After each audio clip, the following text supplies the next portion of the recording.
Você está ouvindo Mystery, onde medo não pede licença, onde as histórias reais voltam para te assombrar, onde a verdade e o insólito caminham lado a lado. Há momentos em que a fé e a razão colidem com tanta força que o resultado parece ultrapassar a fronteira do humano. No coração da Alemanha, durante os anos 1970, viveu uma jovem chamada Anneliese Michel. Uma garota comum, de família católica devota, criada no interior, cercada de tradições e expectativas. Ela estudava, sorria pouco, mas tinha o olhar de quem acreditava profundamente em algo maior. Quem conviveu com ela dizia que sua fé era intensa, quase fervorosa. E talvez tenha sido justamente essa intensidade que abriu a porta para o que viria. As primeiras mudanças foram sutis. Horas de oração se tornavam dias de silêncio. A jovem, antes delicada, começou a se afastar das amigas, evitar o riso, e o corpo parecia lutar contra algo invisível. Os médicos diagnosticaram epilepsia, uma doença que causa convulsões e visões. Mas a família via outra coisa, uma presença que a tornava diferente, que a deixava trêmula diante de uma cruz. Durante a missa, os olhos de Anneliese se enchiam de lágrimas, e ela dizia sentir um peso que nenhuma medicina aliviava. As crises se intensificaram. Ela acordava no meio da noite, o corpo rígido, a voz alterada, murmurando frases que não lembrava o despertar. A família procurou especialistas. Foram anos de exames, medicamentos, tentativas de controle. Nada funcionava. E aos poucos, o que era físico se transformou em espiritual. Anneliese começou a acreditar que algo maior, algo sombrio, havia se instalado dentro dela. O medo tomou conta de todos. Padres da região foram chamados, mas a igreja é lenta para aceitar o sobrenatural. Eles observavam, anotavam, rezavam e recomendavam paciência. Anneliese escrevia em seu diário sobre vozes que a insultavam, sobre a sensação de ser observada quando estava sozinha. A casa, segundo testemunhas, começou a mudar de atmosfera. Janelas batiam, objetos se moviam levemente, o ar parecia mais frio. A mãe dizia que era como se uma sombra tivesse decidido morar ali. Mesmo assim, entre uma crise e outra, Anneliese ainda estudava, frequentava a universidade, lia teologia e buscava respostas. Mas as perguntas aumentavam. Como explicar o que sentia quando segurava um rosário e a mão queimava de leve, sem ferida visível? Como justificar o medo que a tomava ao ouvir cânticos religiosos? Ela acreditava que o mal havia escolhido o corpo dela como morada. Os médicos diziam que era delírio, mas quem olhava nos olhos dela via algo que não se descreve facilmente, uma mistura de medo e consciência. A família insistiu com a igreja. Após longos meses de observação, 2 padres foram designados para acompanhá-la de perto. Eles registraram detalhes, horários, reações. E quanto mais tentavam trazer serenidade, mais Anneliese parecia afastar-se do mundo comum.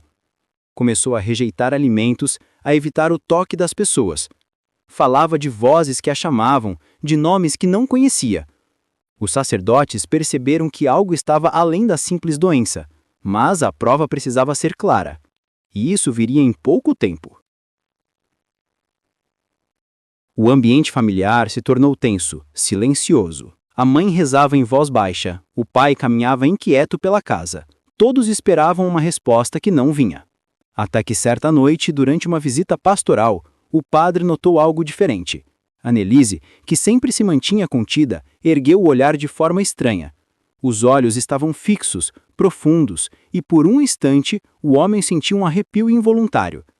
Era como se alguém o observasse através dela. A sala ficou mais fria, e o silêncio pareceu durar minutos. Quando ela piscou, o ambiente voltou ao normal. Mas a sensação ficou. A notícia de que a igreja avaliava o caso correu discretamente entre padres e fiéis da região.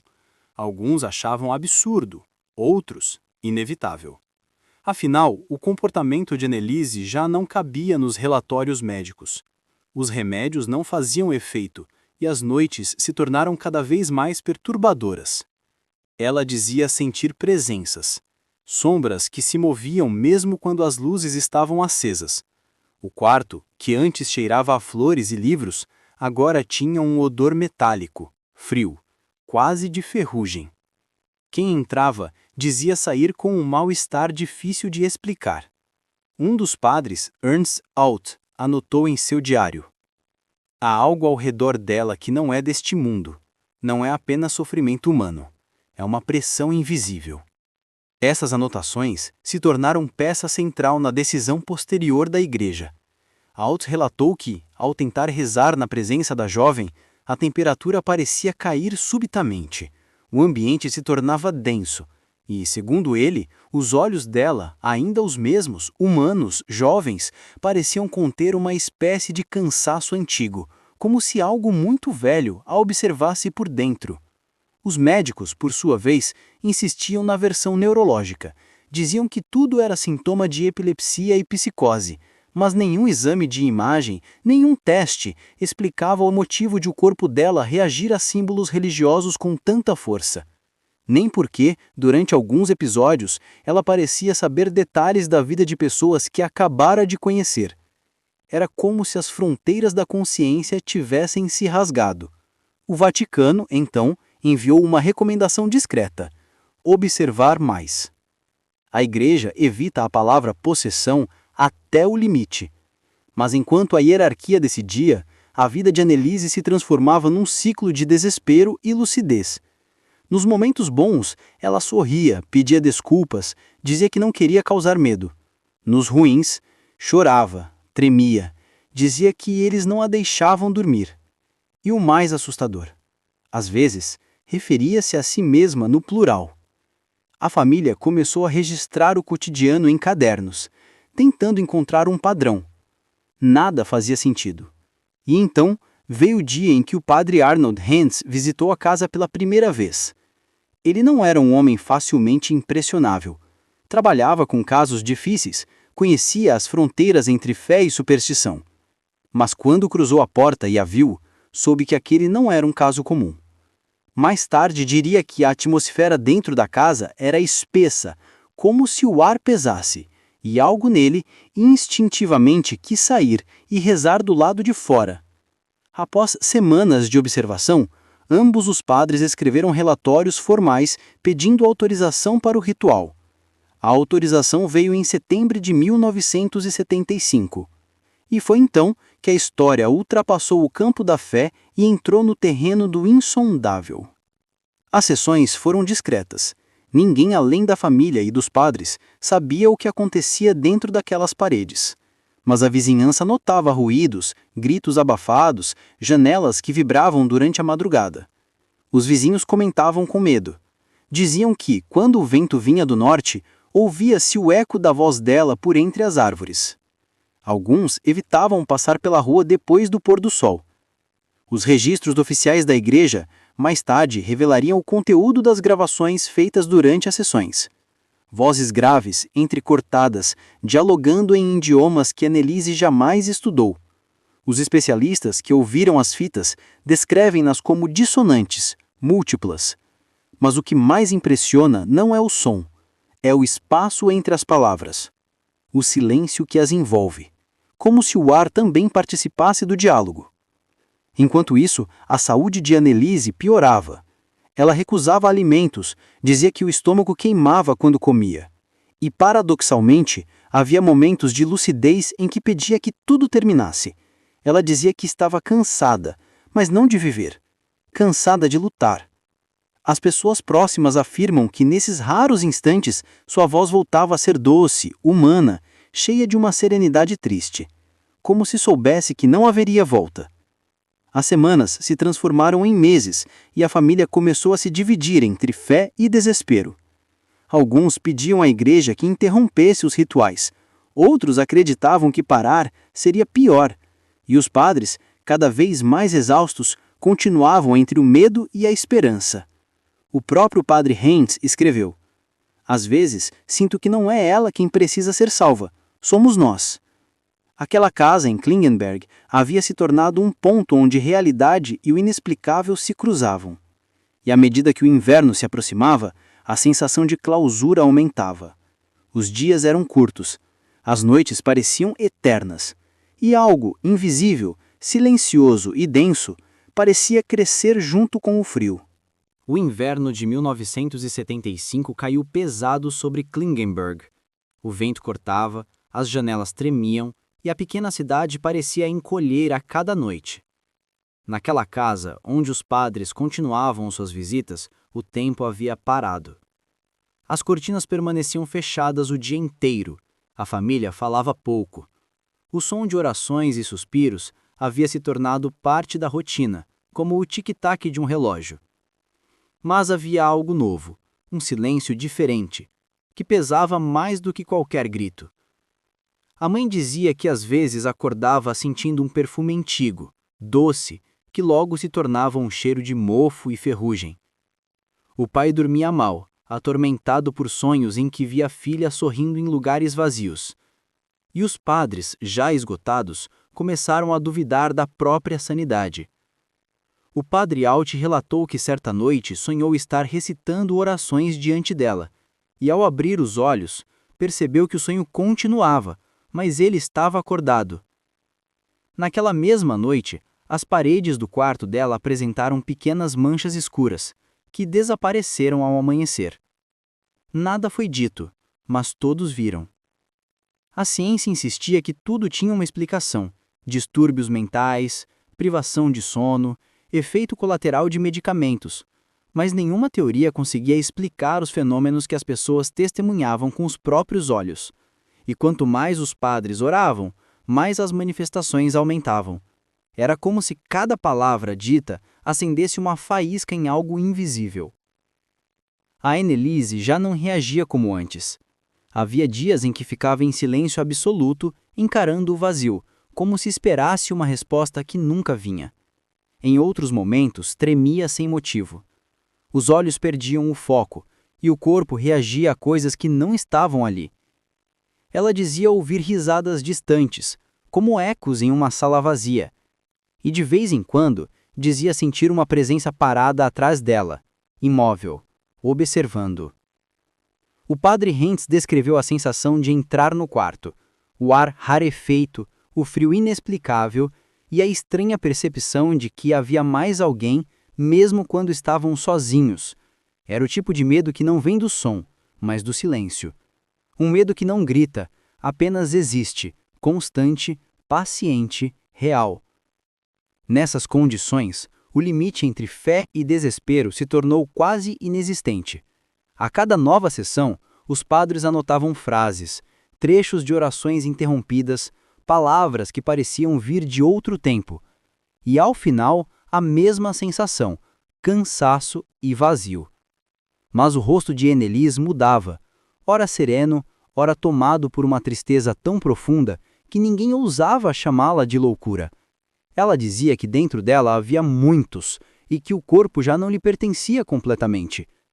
Mesmo os mais céticos começaram a se calar diante dela. Com o tempo, surgiram rumores de que os padres mantinham gravações das sessões. Alguns trechos vazaram para investigadores da diocese, e ao ouvi-los, o ar da sala teria ficado mais pesado, o ambiente mais frio. Era apenas sugestão, diziam, mas as pessoas não esqueciam o que sentiram.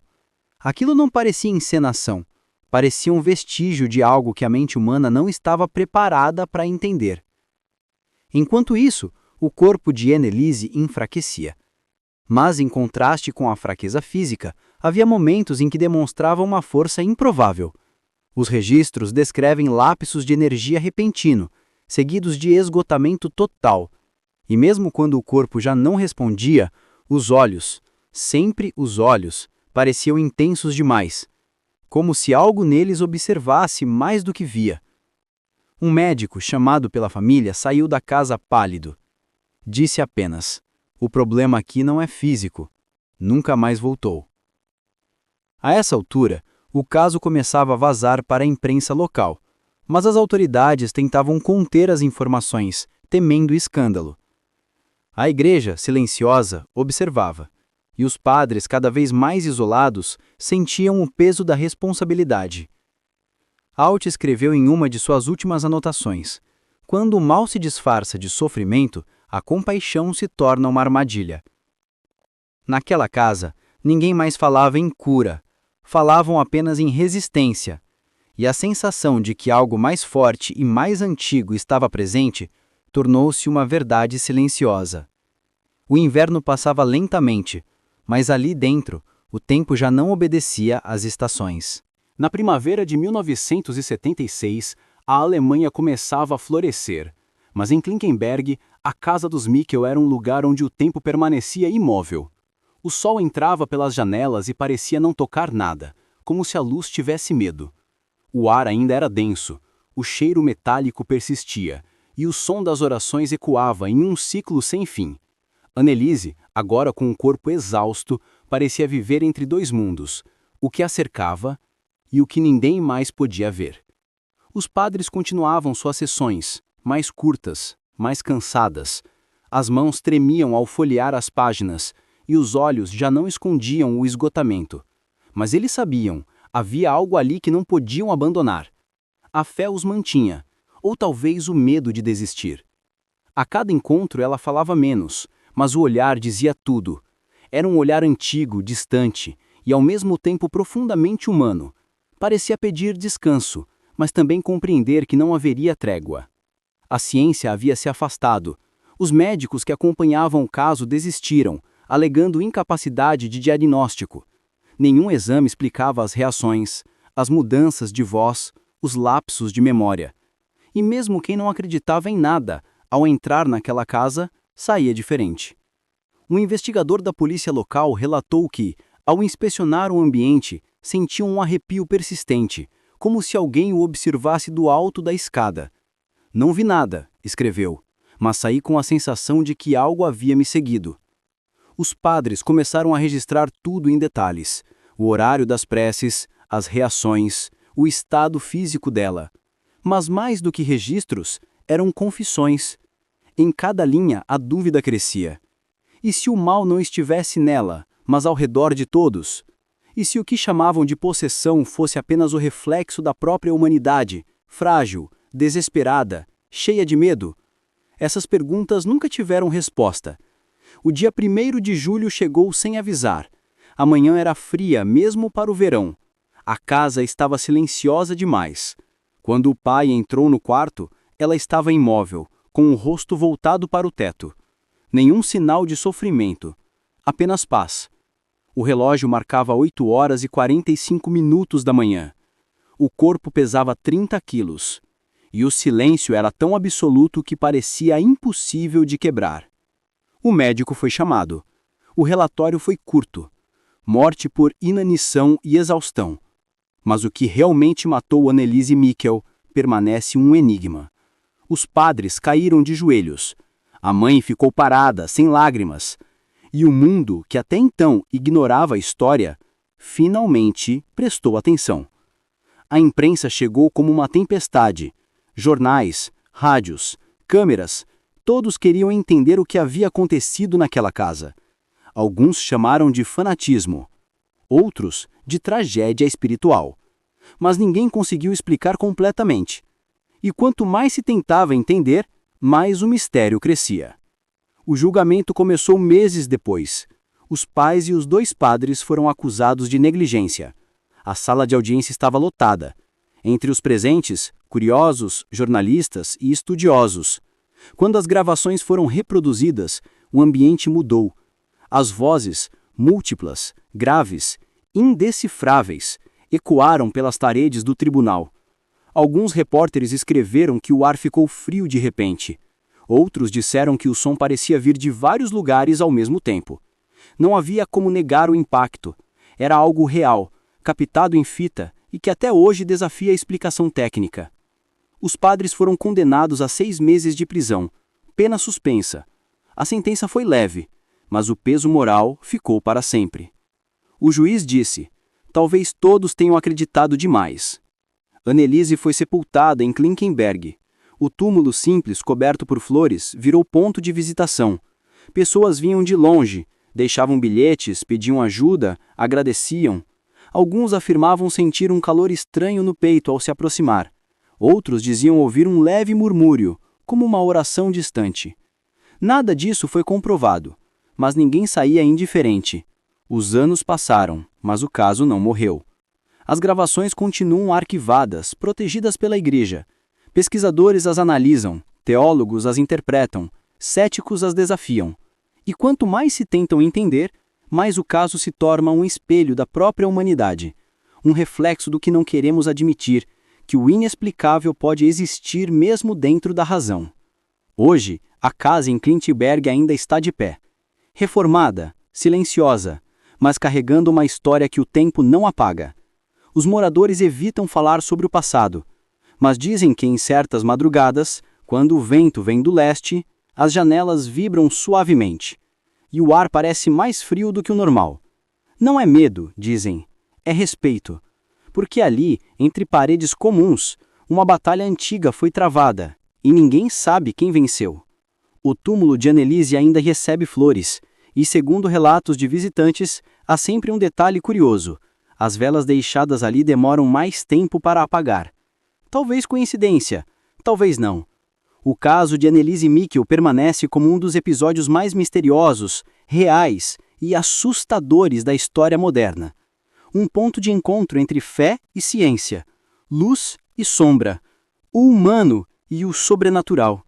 E talvez essa seja a sua verdadeira maldição, nunca ter uma resposta final. Porque no fim, o que mais assusta não é o que vemos, é o que acreditamos. E às vezes, acreditar é o caminho mais curto até o inexplicável.